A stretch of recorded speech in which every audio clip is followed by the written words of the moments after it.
2월 7일 수요일 김유정의 톡톡 동해안입니다. 포항 고전연구소에서 17세기 포항에서 지어진 문인들의 문집을 한글로 번역한 포항 고전 구격 총서를 발간했습니다. 지난해 1차로 11명의 문집을 냈고 이번에 8명을 추가하면서 포항 고전의 아카이브가 구축되기 시작했는데요. 포항 고전연구소 김윤규 소장과 자세한 얘기 나눠보죠. 안녕하세요. 안녕하세요. 네, 이제는 뭐 교수님이 아니라 소장님이라고 불러야겠네요.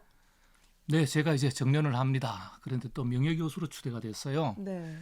그러니까 이름 길게 부르지 말고 그냥 교수님 하세요. 뭐 직함이 굉장히 많으신 걸로 알고 있습니다. 네, 제가 지금 청소년 자유학교의 또 명예교장이고 이사장이어서 네. 사람들 저보고 교장 선생님 하는 사람도 많습니다. 그럼 교장 선생님, 뭐 교수님, 네, 소장님 이렇게 다양하게 부를 수 있을 것 같은데 네, 오늘은 이제 연구소 소장님으로서 네. 참석해 주셨는데요. 그러면 포항 고전 연구소에 대해서 먼저 소개를 좀 해주시죠. 네, 저희 포항고전연구소는 이름 그대로 포항에서 생산된 고전을 연구하자는 것입니다. 네. 참 많은 포항 사람들이 포항에 어떻게 생산된 고전이 있는가 이런 생각을 한단 말이죠. 네. 포항에서 제가 조사한 걸로는 100명 가까운 그 옛 선비들이 300권 가까운 책을 냈습니다. 네. 번역도 안 돼 있고 아는 사람도 없고 읽을 수도 없는 상태에 있는 거죠. 이들 대부분은 목판으로 찍혔습니다. 네. 일부는 초고본 상태로 있는데 이걸 이해하는 사람이 너무 없습니다. 근데 이게 사실 포항 문화의 뿌리이거든요. 튼튼한 기반이기 때문에 이걸 연구한 사람들이 모인 것이 포항고전연구소입니다. 여기에는 저도 있고 또 중국에서 문학을 공부하고 박사학위를 받으신 권용호 박사님도 있고 또 그리시를 연구하신 진복규 박사님도 있고 고등학교 한문 선생님 이렇게 모여 있습니다. 네. 그러니까 이 포항의 옛 문헌들을 지금 우리도 현대인들도 읽기 쉽게 번역하는 작업을 하고 계신 건데요. 그렇죠. 작년에 1차 문집이 나와서 네. 이제 인터뷰를 했었던 기억이 나는데 네. 간단하게 어떤 문집들이었는지 좀 말씀해 주시죠. 네네. 작년을 기억하시는 분이 있을지 모르겠는데 그때 저희가 문화자료로 제공했던 거는 임진왜란과 병자호란 시기에 계시던 지식인들이었습니다. 네. 권극립 선생, 손호남 선생, 정사진 선생 기억하실지 모르겠는데 여헌 장영광 선생과 함께 이 밤에 계셨던 분들이고요. 김덕환 선생은 임진왜란 때 의병을 일으킨 분이었습니다. 예. 권극립 선생과 권봉 선생님은 부자분이었고요. 손여두 선생과 손여규 선생은 형제분이었고 이광익 선생과 이일복 선생은 조선관이었죠. 네. 박춘우 선생이 계셨고 진성일 선생은 연일 대송에 사시던 선비들이었는데 이분들이 작년에 번역된 분들이었습니다. 네. 그러니까 작년에 이제 1차로 11명의 분들이 낸 작품들을 이제 번역하셨고 이번에는 2차로 또 8분의 문집이 번역됐는데 이번에는 어떤 분들이 쓴 글들이에요? 네, 이번에는 그 바로 다음 시대입니다. 17세기에서 18세기 사이에 산 분들인데요.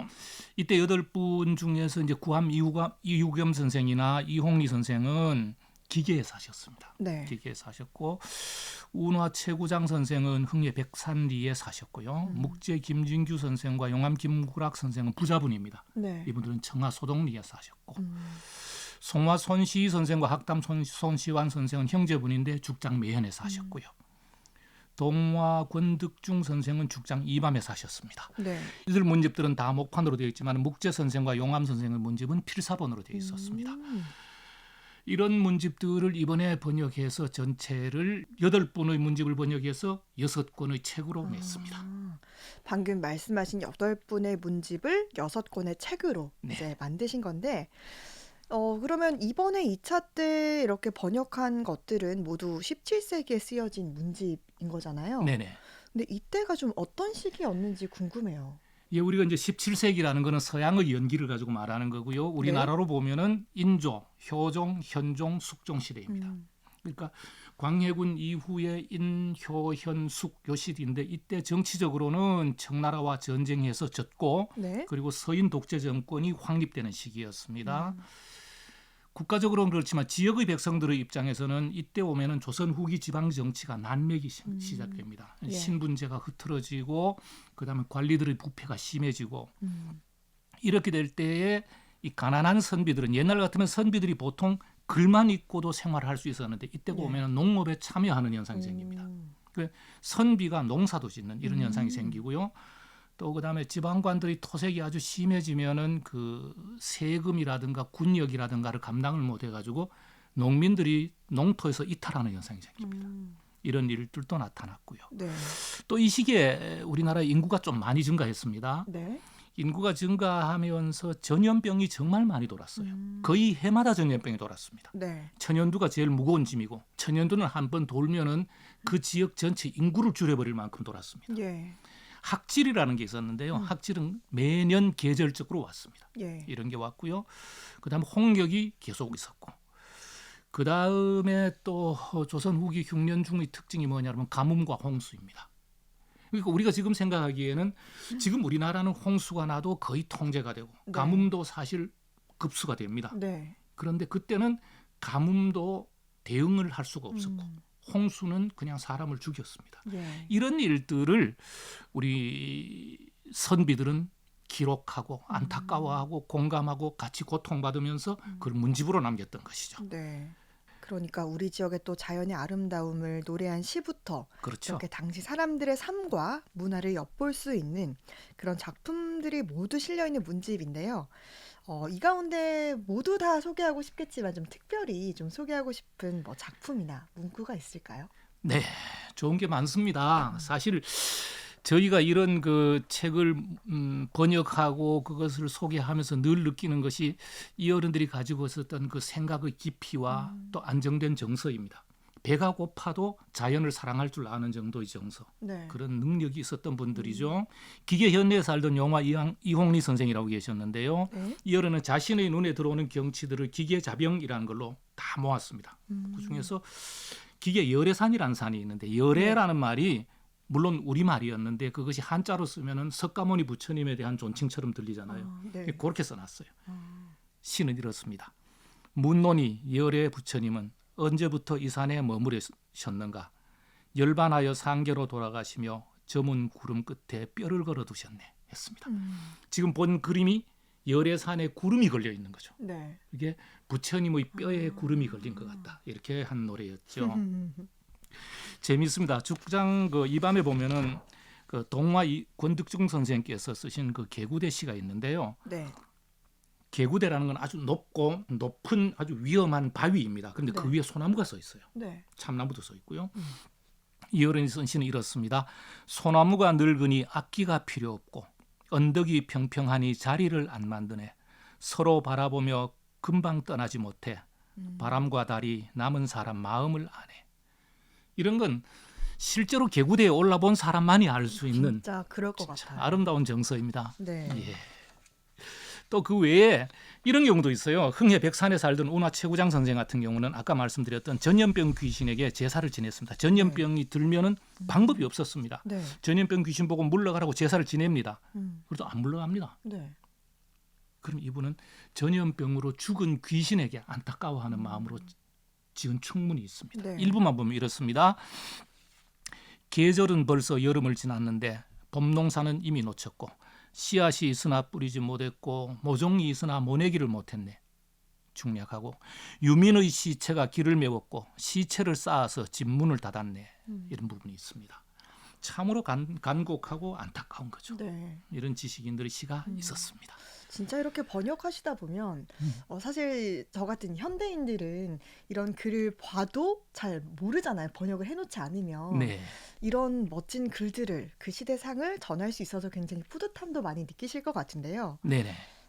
작년에 이어서 이제 20여 권의 문집을 번역하셨는데 작업을 하시면서 또 힘든 점들도 있을 것 같은데 어떤 점이 좀 힘드세요? 하나만 아니고 많습니다. 자료는 부족하고요. 네. 후손들은 관심이 없고 시간은 촉박하고 손은 모자랍니다. 근데 제일 중요한 것은 우리 지역 사회에서 이것이 얼마나 소중한지에 대한 인식이 부족합니다. 이해를 하셔서 좋은 자료를 저희들에게 제공하시고 또 이 번역에 참여하시고 이것을 문화적으로 누리려는 마음 준비가 제일 중요한 겁니다. 네.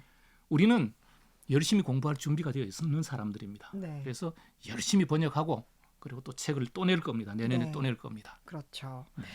지금 2차까지 내셨는데 뭐 앞으로 3차, 4차 계속 이제 번역될 작품들도 많이 남아 있는 거죠. 그렇죠. 그러니까 100분의 문집 중에서 이제 19분이 끝났습니다. 네. 5분 1도 못 끝났습니다. 현재까지 속도로 가지고는 6차까지 가면 중요한 거는 끝납니다.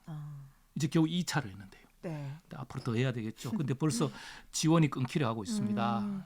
향후 4년 만에 대부분의 문집을 번역할 수 있다는 건 매우 빠른 속도입니다. 네. 그래도 우리는 다시 힘을 낼 것입니다. 왜냐하면 우리는 이런 생각을 합니다. 우리가 읽어놓지 않으면 다음 세대는 아예 이것을 포기할 것입니다. 네. 이건 쓰레기가 됩니다. 음. 그러나 제가 읽어보고 우리 연구원들이 연구한 바에 의하면 이거는 쓰레기가 되기에는 너무 보물입니다. 네. 그래서 우리는 지원이 없어도 번역을 할 것입니다. 음. 그러나 행정기관에서 또 우리 지역사회에서 좀 더 관심을 가져주시기를 기대합니다. 네. 매일 이렇게 보물을 찾는 마음으로 이렇게 번역하시면서 네네. 또 행복도 느끼시고 우리 후손들에게 아주 귀한 일을 감당하고 계신 것 같은데 이 고전 번역이 쌓이면요. 네. 우리가 좀 어떻게 활용을 할 수가 있을까요? 그 정말 좋은 질문입니다. 이렇게 번역을 하는 사람은 번역을 하면서 즐거워하고 기뻐합니다. 네. 그럼 시민들에게 이게 무슨 도움이 되느냐는 거죠. 네. 아주 좋은 질문인데요. 지금 우리 시민들이 걷고 산책하고 또 뛰어다니고 일하는 모든 곳에 옛 어른들의 자취가 다 들어 있습니다. 그럼 그 시를 알고 그 서정을 알고 걷는 사람과 모르고 걷는 사람은 다릅니다. 그렇겠네요. 이거 시민에게 다 드릴 겁니다. 음. 지금 저기 있는 모든 저 바다들, 강들, 산들, 안개, 비 이것들이 모두 다 이 지역 어른들이 노래했던 소재들입니다. 네. 이거를 저희들은 시민들에게 다 제공할 것입니다. 음. 그러면 이제 이게 이렇습니다. 다른 사람이 지은 시로 내가 감동을 받는 것보다 우리 아버지가 지은 시로 감동, 네. 우리 할아버지가 지은 시로 감동. 더 큰 감동을 받잖아요. 이게 이 지역이잖아요. 네. 이걸 이제 제가 드리면 결국 우리가 품위 있는 조상을 가진 긍지 높은 개인으로 살아가실 수 있을 것입니다. 이게 우리 목표입니다. 네, 정말 아는 만큼 보이는 것처럼 더욱더 성숙된 시민으로도 성장될 수 있는 기회가 네네. 될 것 같은데 끝으로 이제 바라시는 점 더 남기실 말씀 전해주시죠. 네, 마지막으로 말씀드립니다. 혹시 여러분 중에서 나도 내 조상의 문집을 읽고 싶다. 혹은 우리 조상이 아니라도 나도 한문으로 문집을 공부하고 싶다. 이런 분들은 저희들에게 동참해 주십시오. 지금 포항문화원이나 포항도서관에 한문 교실이 개설되어 있습니다. 네. 거기서 최대한 쉽게 그러나 보람 있게 배우실 수 있을 것입니다. 그리고 긍지 높은 문화 시민이 되실 수 있을 것입니다. 네, 관심 있는 분들은 이 프로그램에 참여해 보시는 것도 좋겠습니다. 오늘 포항고전 국역 총서 발간 소식 전해드렸습니다. 포항고전연구소 김윤규 소장이었습니다. 말씀 고맙습니다. 감사합니다.